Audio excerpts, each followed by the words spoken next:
Hello, hello. We are going to do our color mixing and icing prep video. It's going to be short and sweet, hopefully. I am mixing 3 tablespoons of royal icing with an eighth teaspoon of Master Elite Black. There, I just took my spatula and had some water on it, not very much.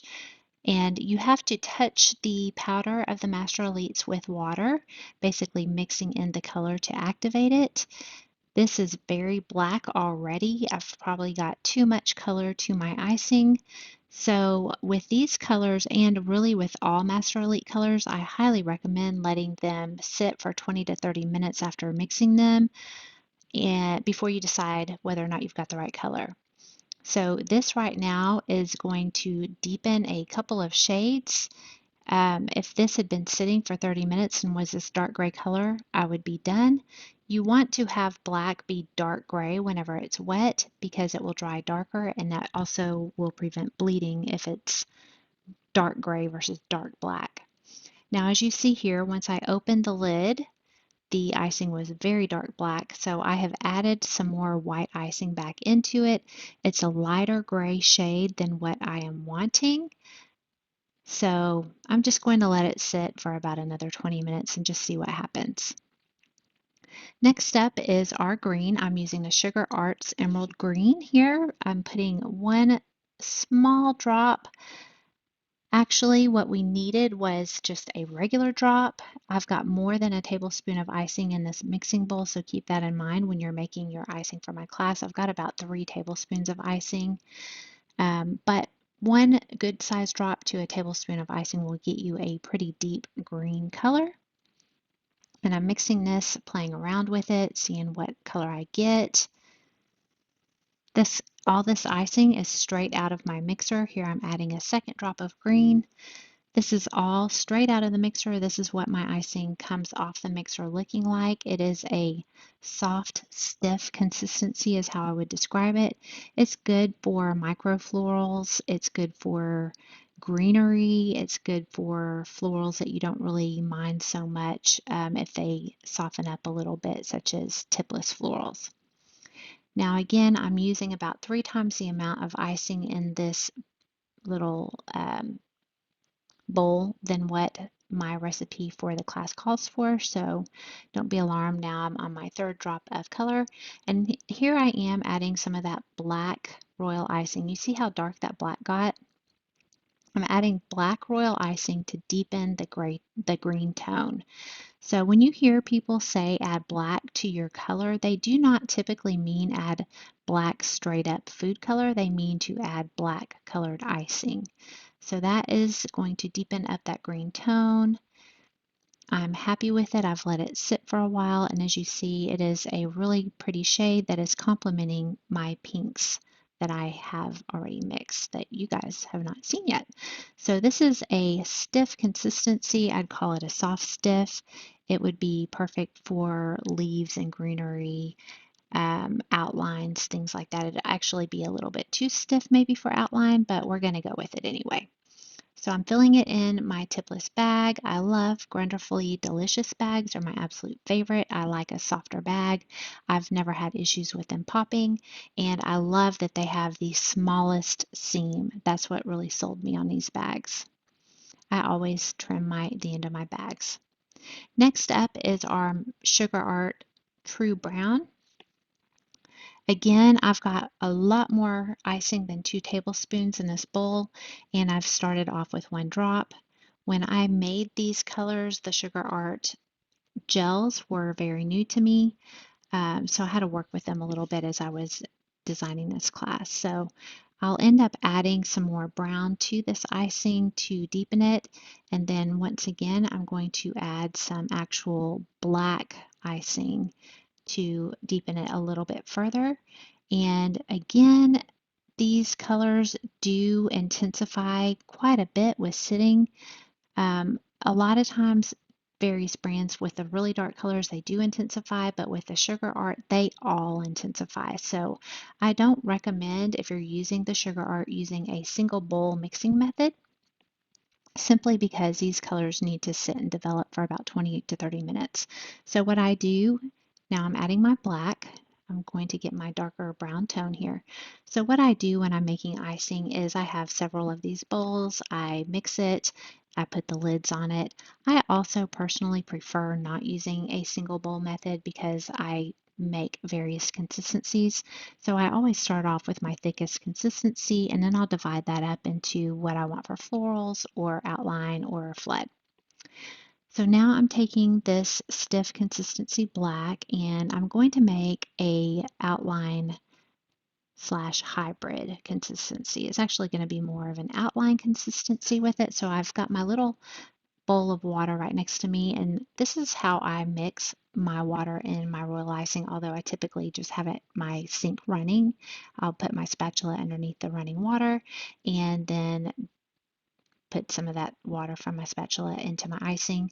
A lot of people use spray bottles. I personally don't prefer to use a spray bottle because it adds too much water for me, and also I think I get a lot more air with all those little water droplets. So this is my outline consistency right here. It's a soft outline. I'm going to go ahead and bag up just a little bit of that, and then I'm going to save the rest there, you see, for my flood. This flood is going to be for our cappuccino. Again, I'm just adding some water. I want a little bit of a thicker flood. I don't want a super watery flood because I want it to maintain its, I would say shape. I'm wanting to say shape, but I don't want it to flatten out drastically once it's dry. I want it to have some puff to it. That's what I'm looking for.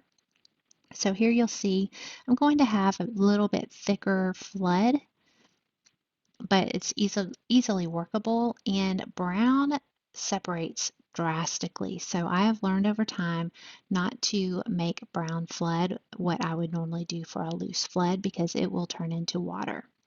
So this is my thick flood. You can rewind and go back, but it basically comes off the spatula into a nice ribbon and takes a little bit of time to flatten out.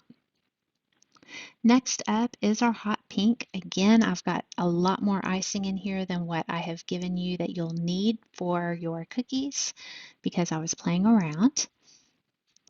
So you are going to mix one small drop of hot pink with 6 tablespoons of icing. And when I tell you that one small drop, I mean one small drop. You're going to be in craze. See, that's the color it turned once I opened it. You see how much darker that is?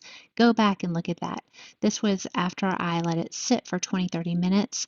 I actually lightened this pink up before I used it on the cookies because I thought it was too bright, too vibrant. So a very small drop of that hot pink is all that you'll need, and same goes with the lilac as well. So here I'm trying to get my lighter shade of the hot pink.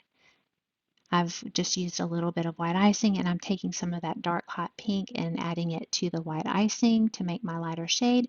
This is an optional color for the window. I use this light color in my tipless florals on the window cookie.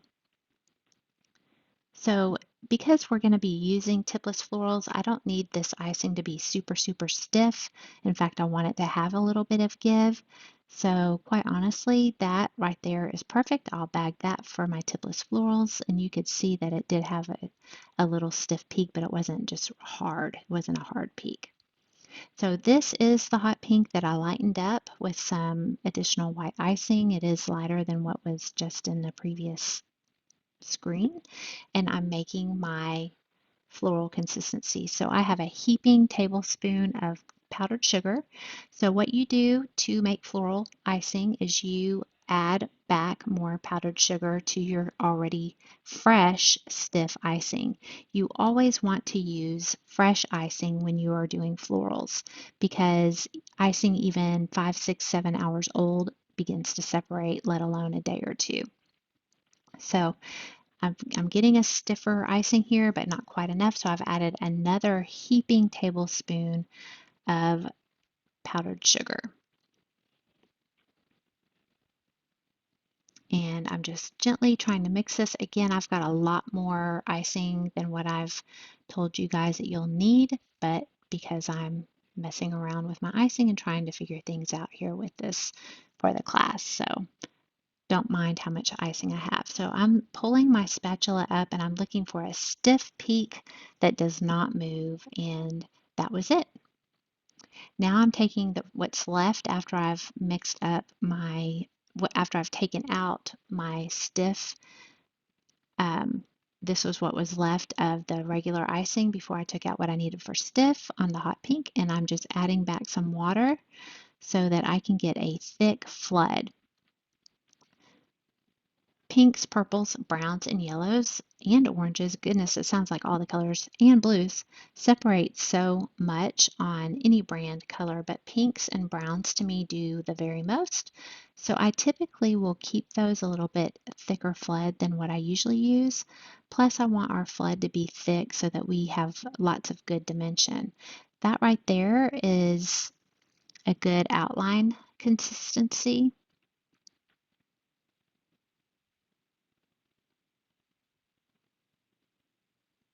You see how that swirls off the spatula. I'm going to add a little bit more water.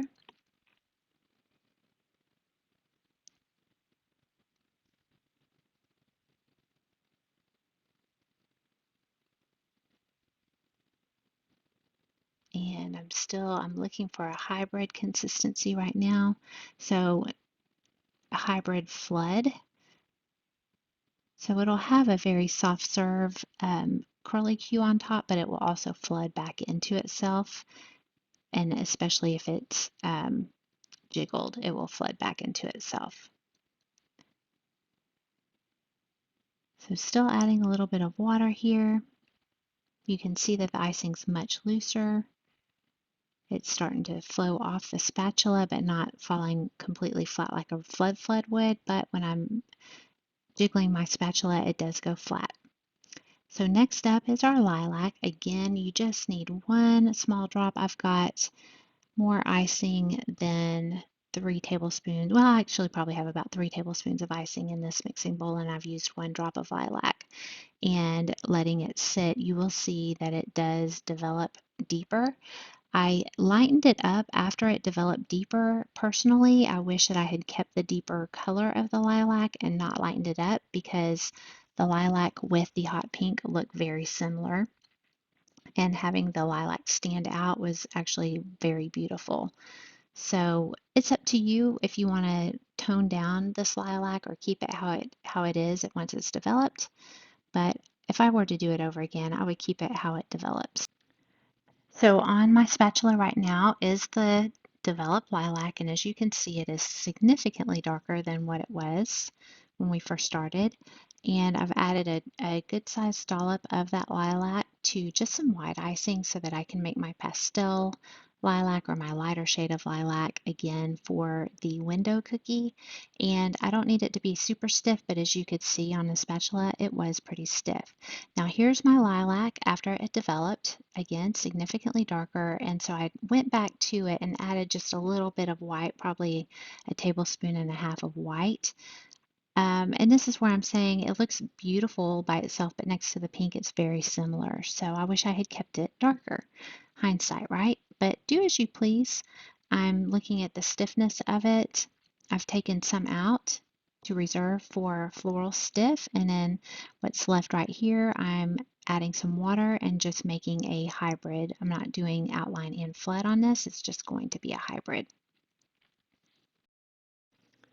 It's not quite there yet. It's almost there. I could use this as a hybrid, but I'm going to add a little bit more water just to get it a little bit looser. I don't know if you noticed that little curve, or I call it a bird's neck curve, that was in the icing right before I added the water. So this is much looser. It's more like a blob of loose icing, and it's easily flattened out here with my spatula. Plus it is lilac, which separates. Here is our original lilac that I had reserved for our florals. It's pretty stiff, but not stiff enough for piping floral, so I'm adding a heaping teaspoon of powdered sugar to this and going to mix it all in, trying to get a very stiff peak that does not move. and it's almost there, but not quite, so I'm adding another heaping teaspoon of powdered sugar. We'll mix it all in and test it with a spatula, looking for very stiff, immobile peaks, and there it is. Next up is our coral. I added some hot pink and some sunshine, which is yellow. You could also do hot pink and orange if you want a deeper coral.